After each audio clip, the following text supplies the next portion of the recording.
Okay, so as I said, hello and welcome. This is an Allyship and Inclusive Leadership panel discussion, and it's part of our Diversity and Inclusion Changemaker program, which has been designed for those who want to be catalysts for change within their organisations. And today our focus is on inclusive leadership and allyship, and it's about providing real-world examples of what inclusive leadership can look like from leaders who are proactively advocates for it. Because sometimes we don't see in our organisations, especially organisations where inclusivity is bottom up. Well, today you'll get a chance to see and hear from leaders in the financial services sector, tourism and the public sector who are inclusive leaders, which we hope will help you on your journey to become an inclusive leader, because it is a journey. But what is inclusive leadership and why does it matter? Well, at a high level, I believe that inclusive leaders are those that acknowledge the importance of inclusivity in the workplace, where fairness, equity, and diversity are part of the culture and everyone feels seen, heard, and valued, no matter what their background, experience, or identity. And it matters because inclusive organizations are better. And these are the organizations that attract and retain the best talent. They get the most from engaged and productive teams and deliver better outcomes for their customers and clients. So how do we go about being inclusive leaders? Well, I think our panelists today will share some insights just on that. So let's kick off the discussion by introducing themselves. Let's start with Jo. Would you like to introduce yourself, Jo? I'm just going to stop sharing so everyone can see everyone. Great. Yes, thank you, Atlin. Good evening, everybody. Thank you for joining today. My name is Jo Rzymowska. I am a white gay female. My pronouns that I use are she and her. I've had a illustrious career in the travel, hospitality and leisure sectors for over the last 4 decades nearly, which I hate to admit, but that's the truth. With companies like Disney, Universal Studios, Thomas Cook, a long time before it went bust, and Natalie for Royal Caribbean Group, where I headed up Celebrity Cruises, which is one of their brands, as managing director across Europe, Middle East and Africa. During my career, I've always been a major advocate for diversity, equity and inclusion. I was adopted and brought up by a German Jew and a Polish Catholic, and just very much was embracing the importance of different cultures and different backgrounds and discrimination at times, and also from being a gay female. So it was always there. I was in the closet until I was 40 years old, which is a long time in my career, and never thought I'd be free to be me.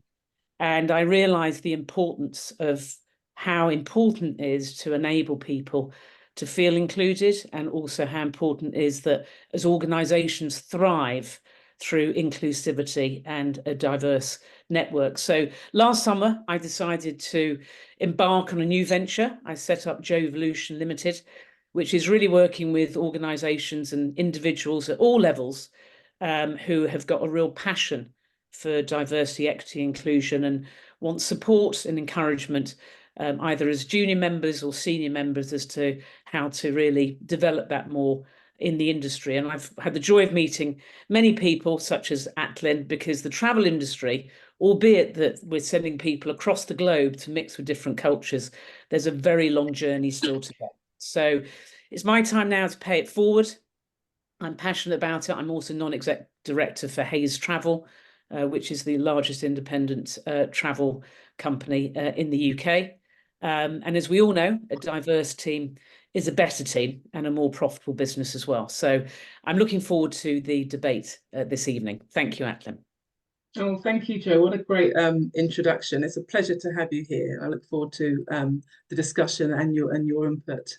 Let's move on to Laurence. Thank you for joining us, Laurence, and for stepping in for Michelle. Unfortunately, Michelle from Aviva is unwell. And so this morning, was it 9 a.m?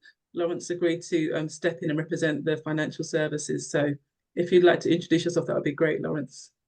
Sure. Good evening. My name is Laurence Morey. I'm the CEO of Pepper Money's lending businesses here in the UK. Our approach to lending through its core is all about financial inclusion. It's an aspect of our business that really does set us aside from the vast majority of other mortgage lenders in the UK.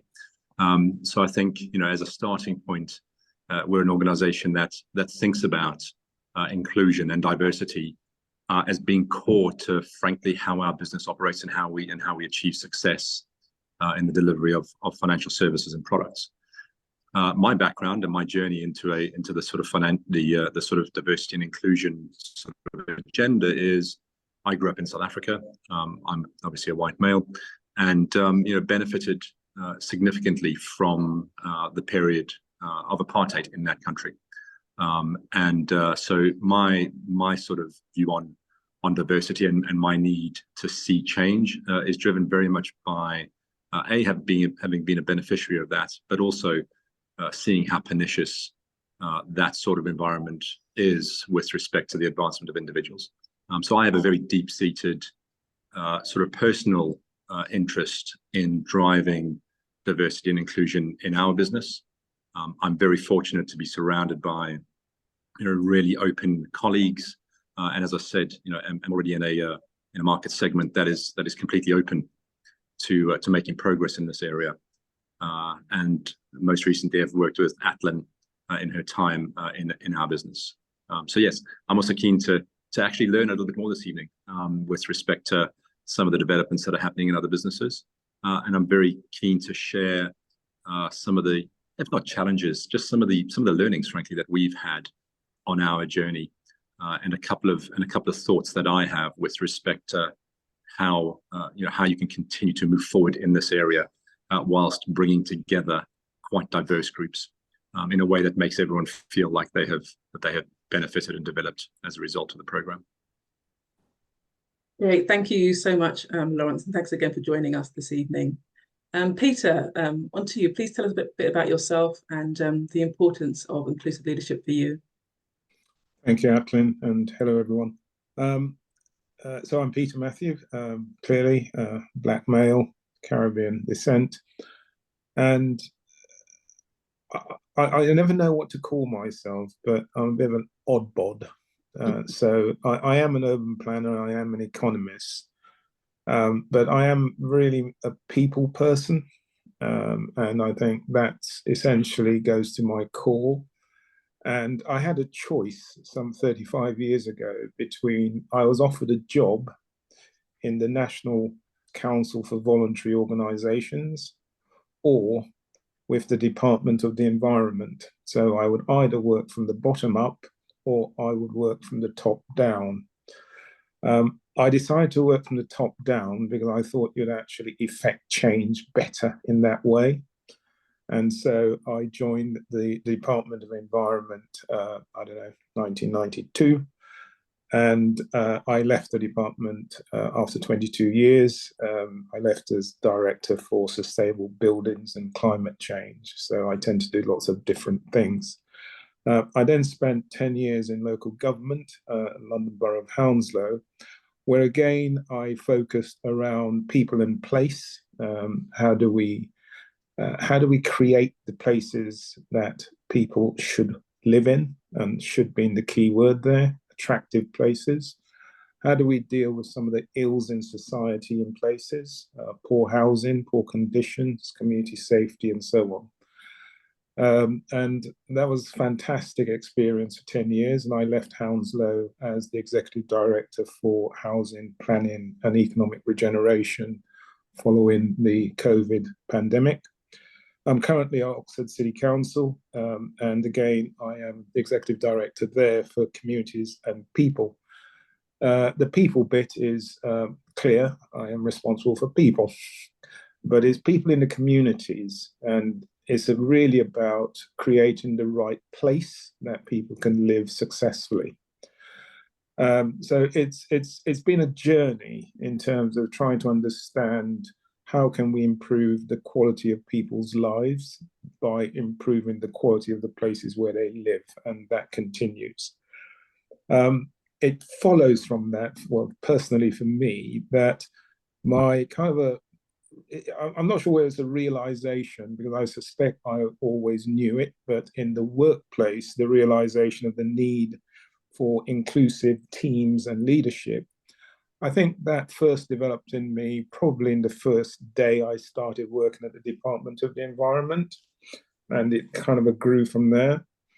And the simple way to present this is I found myself the only ethnic minority person around the table most of the times. I found myself essentially the only Black person in policy roles, and policy roles in the civil service are those roles that work with ministers and so on. And it just seemed odd to me. And I remember I asked the HR service for the employment profiles and pyramids. And of course, when you look at this, you realize, hold on a minute, there are hundreds of ethnic minorities in this organization, but I don't see them. And I don't see them because actually they are not in the positions that elevate. And secondly, and for those of you who are in the public sector, probably not so much now, there is very much a culture of sameness, as I call it. And I might say something about that later. But the sameness culture was something that I really detested. And it's something I thought, well, I need to kind of think hard about that. But I think once I saw the pyramids, I realized that this is probably the wrong organization for me, or I'm the right person in the wrong organization, and therefore I should stay and do something about it. Consequently, I stayed, but I stayed actually having more or less determined in my mind two things: that I would have a very, very clear plan. Firstly, to chart my own progression within the system, within the civil service. And I had to think through very hard what my plan ought to be. And then the second thing was actually, while there, I would champion equality of opportunity and using inclusivity as the key vehicle. And it is a very powerful vehicle when you're trying to actually argue for equality of opportunity. And so my approach then has been, how do you create inclusive teams and then lead them in that way? And to cut a long story short, and we'll pick up elements of that later on, I dare say, I have then stayed in the civil service. I stayed there for 22 years, as I said, successfully. While there, I think we achieved quite a lot in moving the dial in terms of equality of opportunities and inclusive leadership. And I think I have championed that ever since, and through local government and even now in Oxford. There are points in there which we'll probably elaborate as we go on, Lynn, but I think I'll stop there for now. Thank you so much, Peter, for that detailed introduction. I really appreciate that. And so that's our panel. My name is Lynn Ford. I'm going to be the facilitator this evening. I'm the founder and CEO of Communicate Inclusively, and also support Pepper Money with their diversity and inclusion as well. So let's kick off with the first question then, and I'll ask Laurence this to start with. From your experience, what positive impacts have you observed on colleagues and the overall business performance when inclusive leadership and allyship is practiced? Yeah, so I think in responding to that question, I think that it would be helpful for people to understand the nature of the Pepper Money business. So we were a startup not too long ago, and we think about ourselves very much as a disruptor in our space. Not to coin a pretty corny term there, but in order for our business to succeed, what we need is a group of people who are completely bought in to our strategy and to our culture. I think we have created an environment that's relatively flat. And what I mean by that is that people are free to make decisions, and people are free, frankly, to make errors, to make mistakes. And then so long as, having spotted that mistake, you then deal with it. We don't expect perfection with respect to execution. We run hard, and we expect straight talking, committed people to help grow the business that we have in mind. So if you imagine that sort of culture already having taken root in the business, it really easily follows that diversity and inclusion aids that culture. And in a situation where we are constantly over our skis, as it were, having a diverse view on life experience, a diverse view on UK consumers, which is relevant to us, is very, very helpful, ensuring that what we're building has real application to society, because ultimately we support society in the context of the financial assets we originate. So for me, this hasn't been a question of, well, this is an add-on thing that we should do, and which is true for a number of businesses that sort of need to change culture from where they are. For us, it's integral, which is I don't know how else to succeed in a situation for our sort of strategy and our structure where every voice isn't made to matter. So in that sense, it's been quite straightforward for us to sort of bring a DE&I sort of strategy to bear on the business, and we've not, with very rare exception, we've not really encountered any substantial pushback or negative sort of feedback with respect to the steps that we've taken. So I think we're lucky in the sense that we're a modern business with a modern outlook, and we live for our customers, frankly, and look to emulate what those customers look like internally. What it has resulted in for us, from my desk, is just so much better decision making. You run a real risk of there being an echo chamber inside some organizations, and by having the widest number of voices, then and apologies, I just need to step out of where I'm stood. By having the widest number of voices, we definitely make better decisions every single day. And I don't know, I think that's how to sort of respond to that, Athlin, in terms of what have we seen deliver, what's been better for us. I've not seen a massive difference in our performance, because actually we started this journey in the right way, really at almost the time that the business commenced. And I'm very proud of the level of diversity that we have in the business across a whole bunch of measures, but most proud of this, which is, I think we have created an environment where everyone has a voice in our business, and those voices matter. There is no stupid question in our business.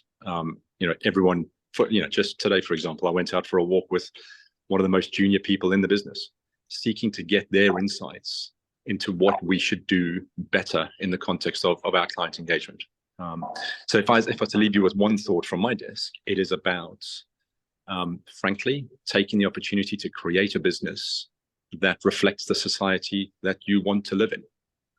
And then, if you don't mind, I might just add one other point, which is sort of my journey to here, and why this matters for me is, I've lived through sort of observing what the apartheid years did to really dehumanize, frankly, a massive swathe of the South African population. And I see the ills and the pains that country suffers with still today, and will suffer with for decades to come. And that's really unavoidable in the context of just treating every single person, frankly, the same, but really importantly, where people are quiet, where people feel that they can't speak up in the context of, perhaps, not having the same level of representation in numbers. That's sort of bringing forward those voices in committee structures, in our town halls, etc., is another way of just giving people confidence.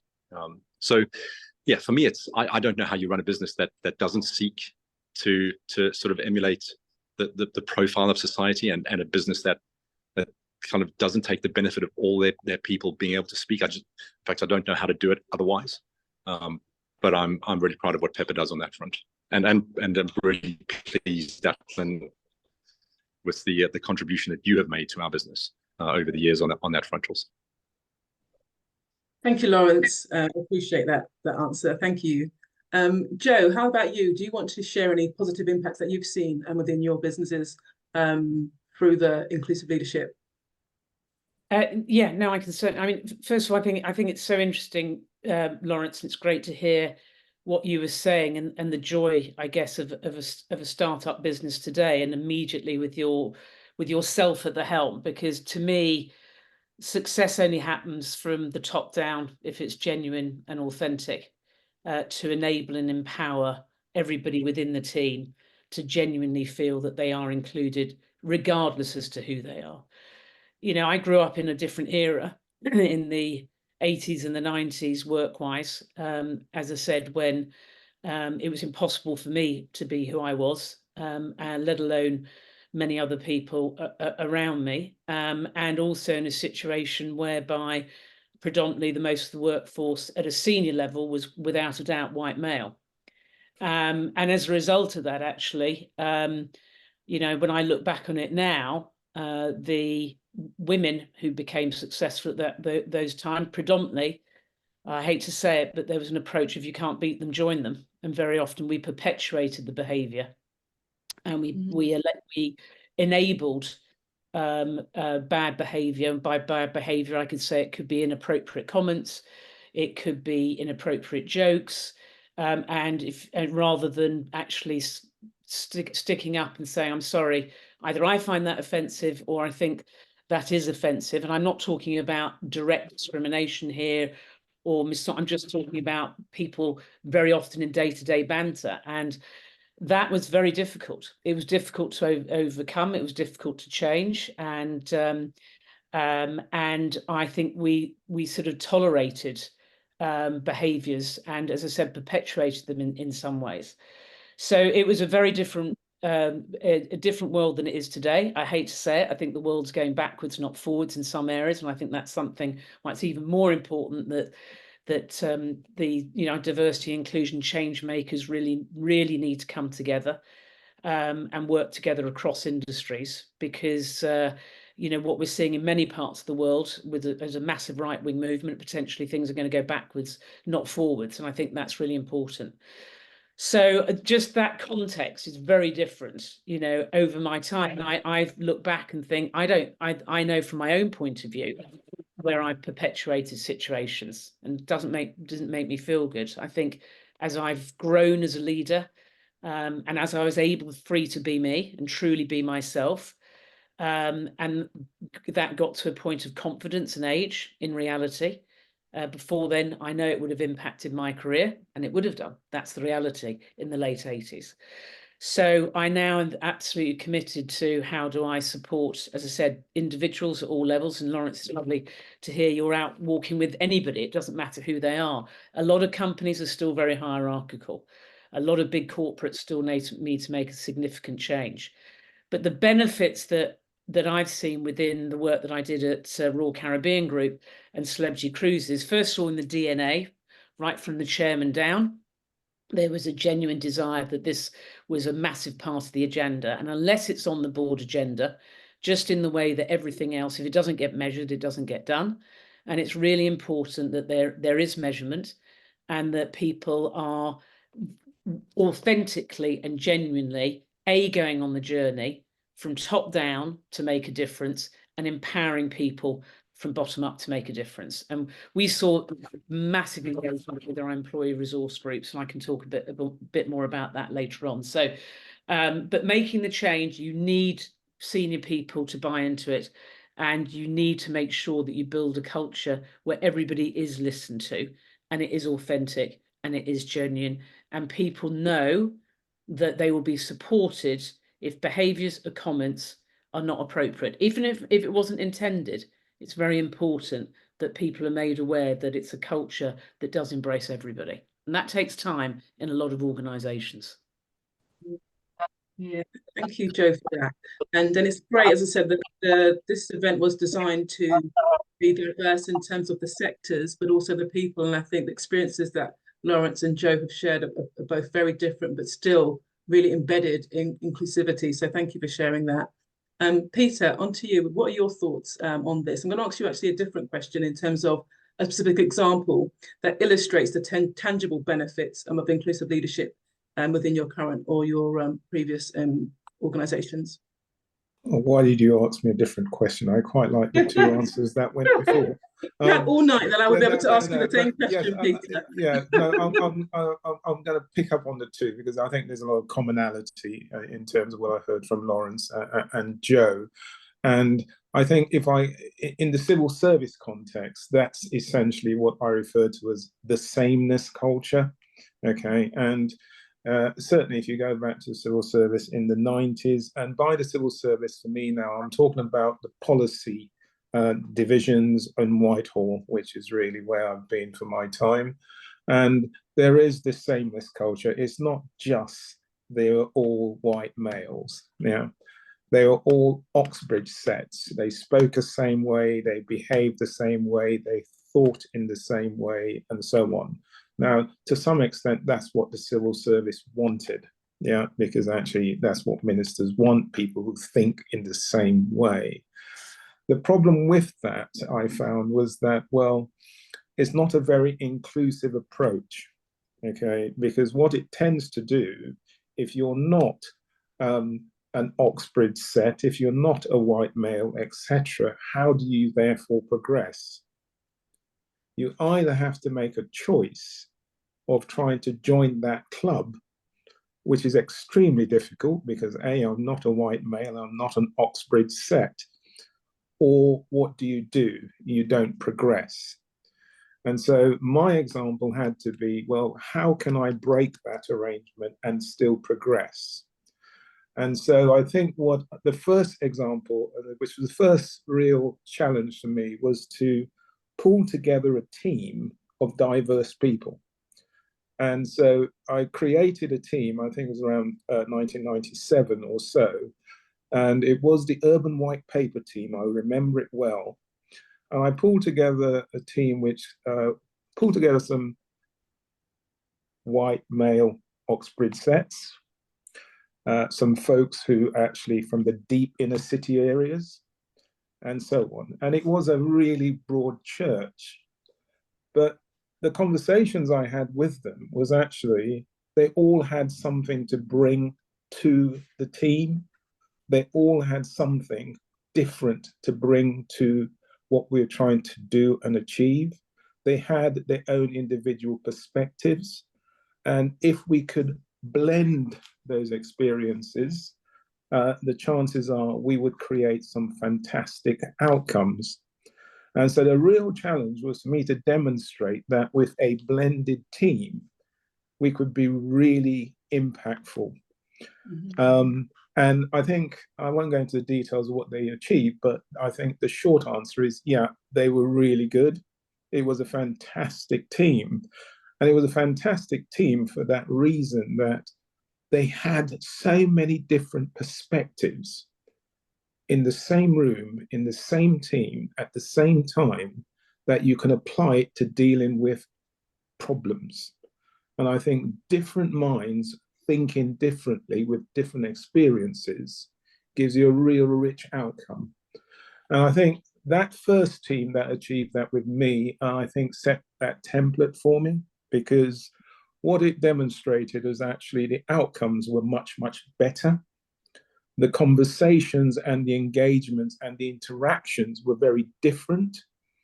And what it also did, and I think I really appreciated that, is that there were, for many people within the team, a sense of enlightenment, because many of them hadn't worked with ethnic minorities in that way before, and vice versa. But actually the realization that when they went through that process was eye-opening. And I think the organization itself realized that actually we did some damn good work. Yeah, very good work.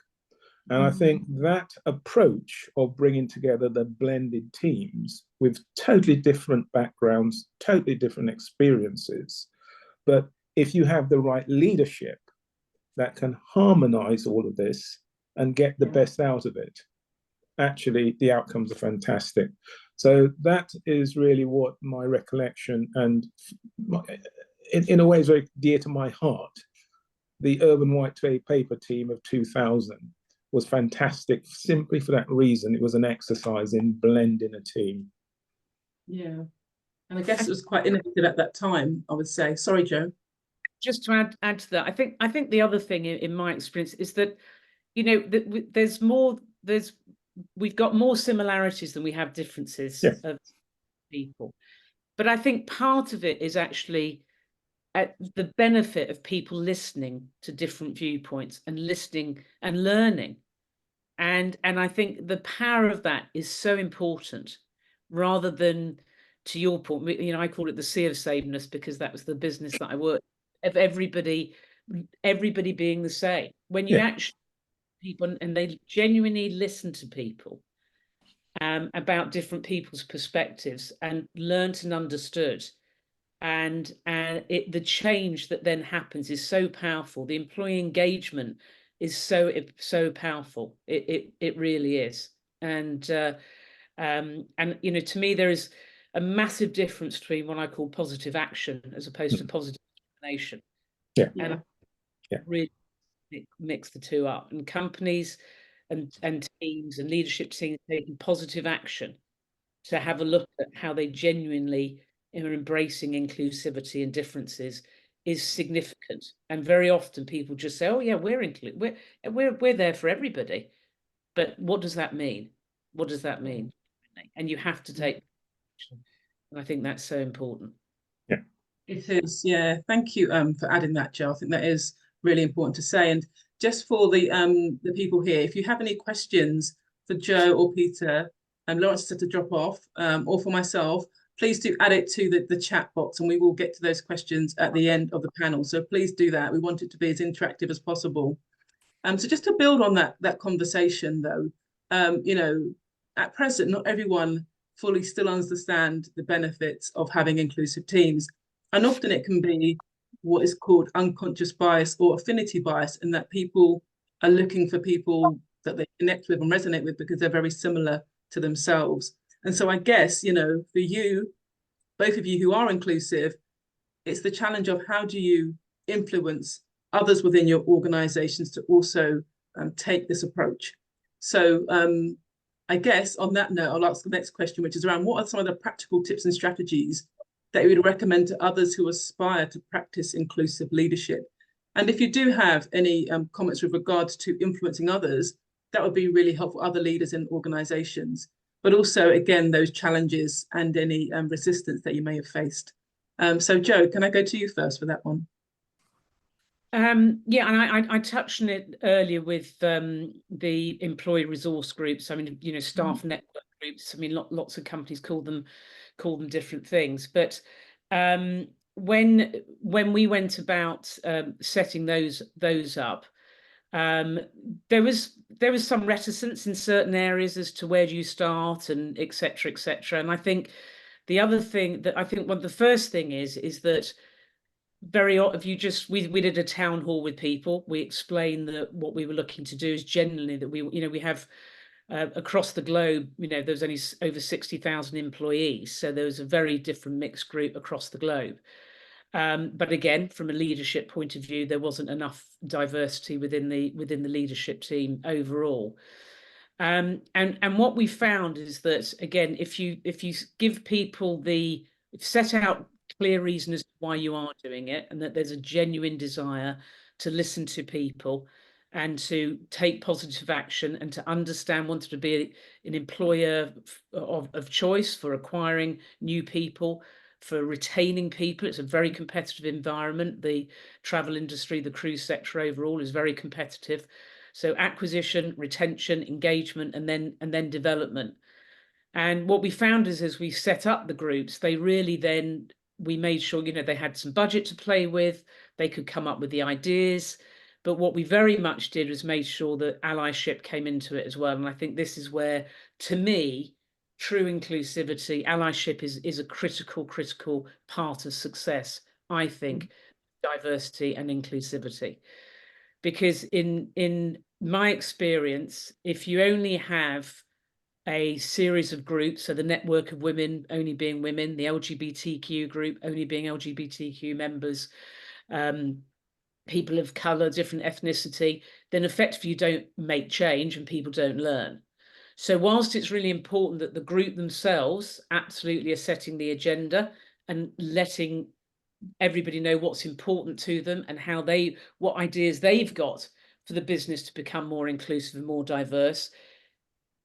From our point of view, what made the difference is having allies from different sectors of the business. So I gave the example, Atlan, when you and I caught up, that the head of the LGBT group was a white straight male from a point of view of sponsorship on the executive committee. And honest, he didn't know many gay people, and therefore he learned. And I think it comes back to what Peter was saying before about listening and learning. And effectively then, again, there's more that brings us together than takes us apart. People then learn and change was happened. So the employer for us, first of all, they were very engaging. The engagement scores significantly went up.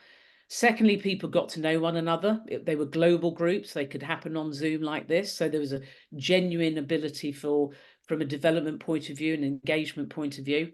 And we certainly implemented various different strategies as a result of that. I mean, the ultimate one being changing the number of females on the bridge from 2% to 32%, which was significant. And I can talk a bit more about that. That was driven by our male allies. It was the Marine team that drove that. And if without the men in the organisation, that change simply would not have happened. So, examples. It's a great example. The allyship piece is really important, that, you know, we can all actively support each other and make a difference, not just those from particular groups. And Peter, I know you've given the example of kind of bringing together a diverse team to deliver an amazing outcome. Did you want to share any other practical tips or strategies in terms of those who are inspiring to be inclusive leaders? Yeah, I'll probably add to Jo's points, actually, which I think were very correct and very good, actually, in the way she's made them. I think I'd keep it really simple. And one of the simple things for me is actually that people must start off by being their authentic selves, because that's quite simple to say, but it's actually quite critically important, because you've got to ask yourself, do you know your authentic selves, or are you affected by the environment within you which you work? Are you affected by sameness cultures? Yeah. Are you swayed by this notion of if you can't beat them, join them? What is your authentic selves? And I think it's one of these things that I find in terms of my time in mentoring and coaching people. They don't really ask themselves these very simple things about, well, actually, what am I like? Who am I? Okay. So I think people need to start by asking themselves in that self-reflection, what is my authentic selves? And with that must come the idea that actually don't let yourself hold you back. And I think that's quite crucial. And in my experience, actually, many people I've found hold themselves back. And partly because they try to be the same, or they try to join the club. But in terms of what tips I would give, I'd keep it very simple. I think in terms of leadership, I think good leaders, inclusive leaders, tend to see themselves alongside others in their teams. They are one of the team. And if you can actually get to that place or that positioning with your team, the chances are you will naturally develop a style and a working relationship with the individuals and your team, which is necessarily inclusive. But it does mean, as part of that, it is also saying, well, you've got to think about each person in your team as having equal value. And I think the key word for me is value. And if you can do that, the chances are you will treat them the same. And I think the final thing, which follows on from that, is being equally ambitious for everyone in the team. And one of the things I've said to all my teams throughout my working life is actually that I can't achieve anything if my team doesn't achieve it. So my success is linked clearly to the success of the teams. We are all in it together. And we need to just kind of remember those basic things. I know we all work in complex working environments, but if we can keep those basic things in mind, I think it's very, very helpful in terms of moving the agenda of inclusivity forward. Brilliant, Peter. Thank you. Some really helpful tips there. And what I want to come to now, sorry, Jo, go for it. Yeah, if you want to add a comment there. Talking, I was just thinking, it surprises me that a program like The Apprentice is still as popular as it is. I don't watch it anymore. Of everything that we're talking about in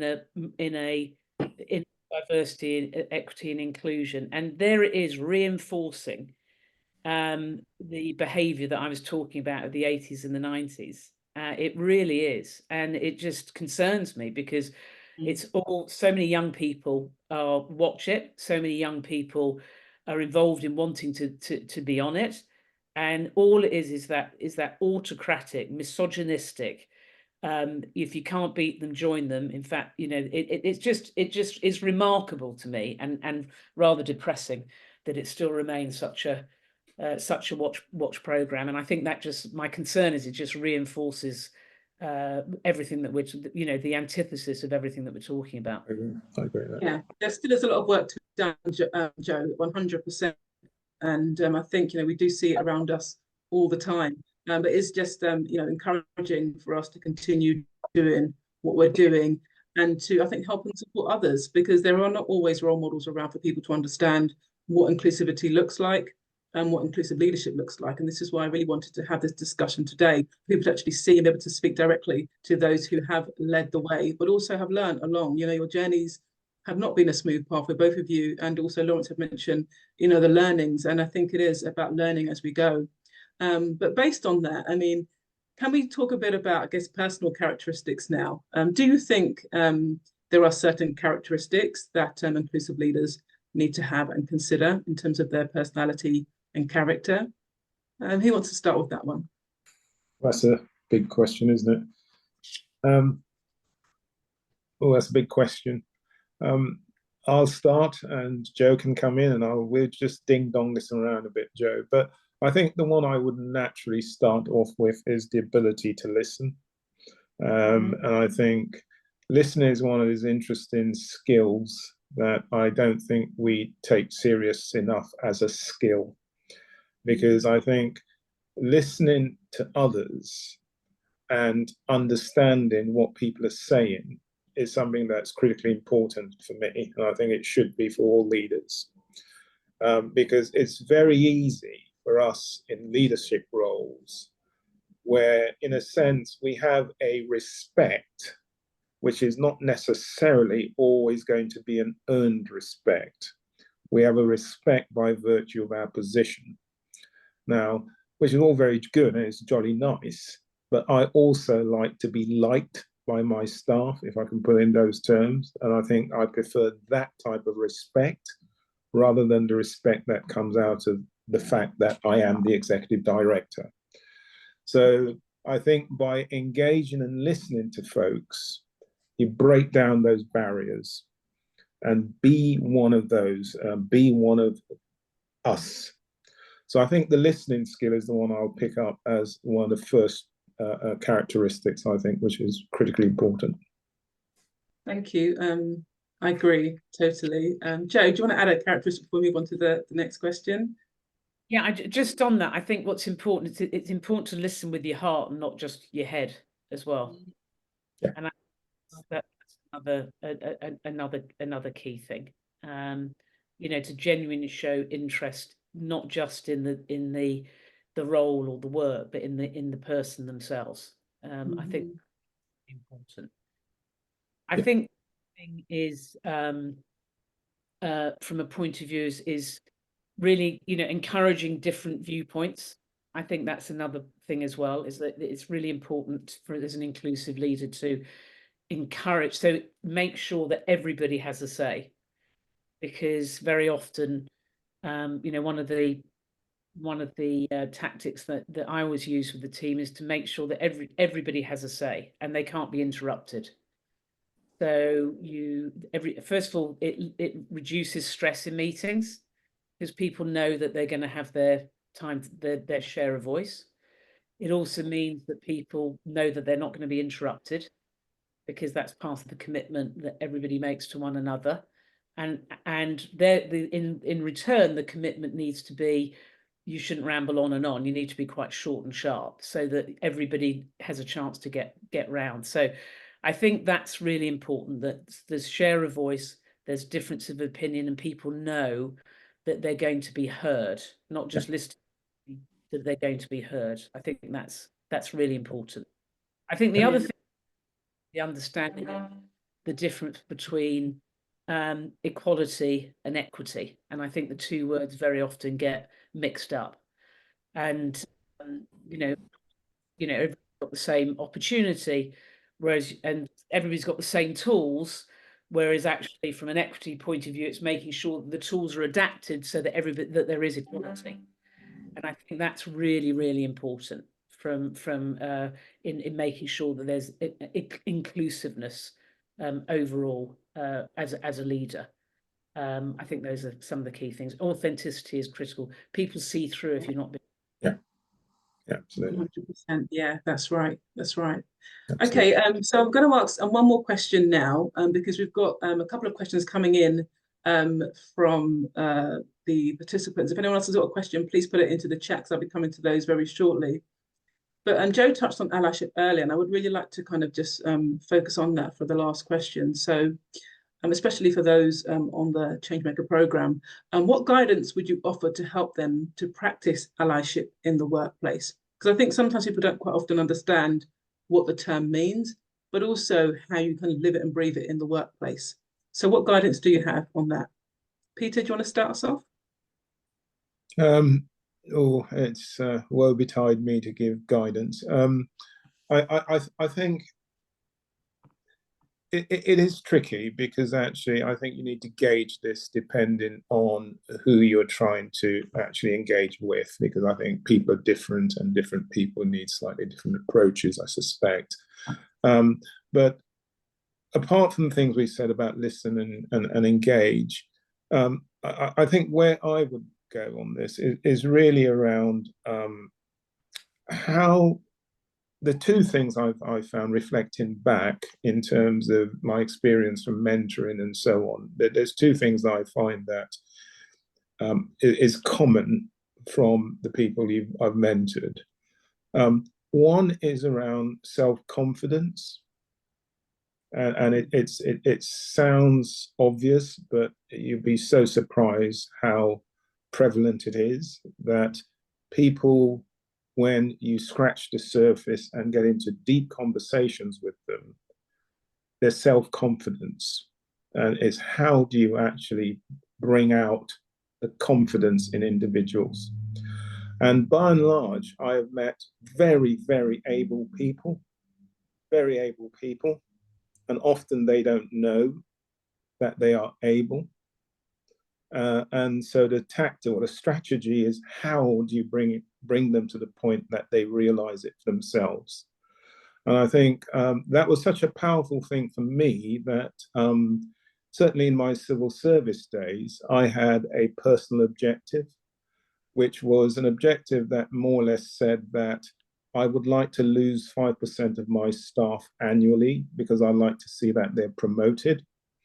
And what it meant was that every year I would single out in my mind individuals that I thought had real worth and character, really good people, but they just didn't realize it. And I think over that year, I worked with these individuals to draw out their confidence. And I think there comes a moment when there's that penny drop factor, when they realize that they are better than they themselves think. And suddenly there's kind of this awareness and this explosion of confidence. And then with that, they take off. Mm-hmm. And it's something that it gives me great joy and great pleasure to see it, because it's like a flower blooming. But I think it's that confidence thing, identifying people who are just really good, but it's how do you make them realize that for themselves? Yeah. And I think sorry, I was going to say, Peter, you believe in them, and then they believe in themselves, and they'll believe in themselves. Yeah, and I think that's the key to it in many ways. And the other thing, very quickly, I will say to most people is have a plan. Have a plan, because we all have a destination that we would like to get to. But often it's so surprising that we never actually plan how do we get there. We all have aspirations, but have we planned how to get there? If I'm planning a trip to Mars, I'm going to sit down now and think through, how am I going to get there? And I think that's one of the things that's important for individuals to do within their own workplace, but within their own career objectives. Indeed, yeah. Thank you for that, Peter. So just quickly, Joe, do you want to add anything else in addition on the allyship point and what it means in the workplace and how we can all be more active allies? I mean, I think actually, I know there's a couple of questions here. I know there was, I think links into that. I think Mel Mills has put one in about what advice or insight can you share trying to enact change through more diverse representation and executive and board level of leadership. And I would say there, Mel, is that trying to find an ally within the leadership team, I think is very powerful, or within the senior management team. I'm not quite sure whether, obviously, if you feel that none of the board members see this as a priority, then that's not the easiest. But I think within that, it's most unlikely, and I think finding some allies to help support and kicking off is key. I think the other thing, if that's okay, just leading on a bit more to that question, is that time that we've got is there is so much research and surveys here that now that absolutely show. So from everybody's looking, everybody staff retention and acquisition is significant now for everybody. And McKinsey's latest report shows that pretty much now 80% of people who are looking for jobs, the purpose of the organization is as important as the job itself. So if wanting to employee engagement significantly goes through the roof if you've got a culture where people genuinely feel appreciated, regardless of who they are, where they're from, what color they are, what their sexual orientation is, what gender, etc. Absolute fact. So I think pulling all that together, you can just Google, go on that online and look for that information, the latest McKinsey reports, etc. So there's a significant, Atlin, all the work that you do on that, of and a more diverse team is a more profitable team as well. And there's proof of that as well. So I think it's bit by bit. I also think the power of staff feedback. A lot of companies have employee staff feedback, and even if they're smaller businesses, they can do in different ways.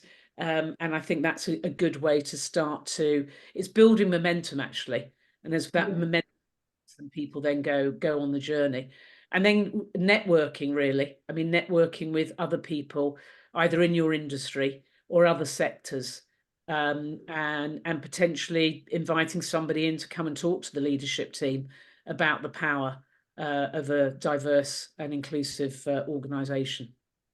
Yeah, thank you, Joe. Yeah, brilliant. Thank you so much for answering Mel's question as well. I think that's really good lead in there. There's one other question as well here with regards to conscious inclusive language, and have we seen a shift in that?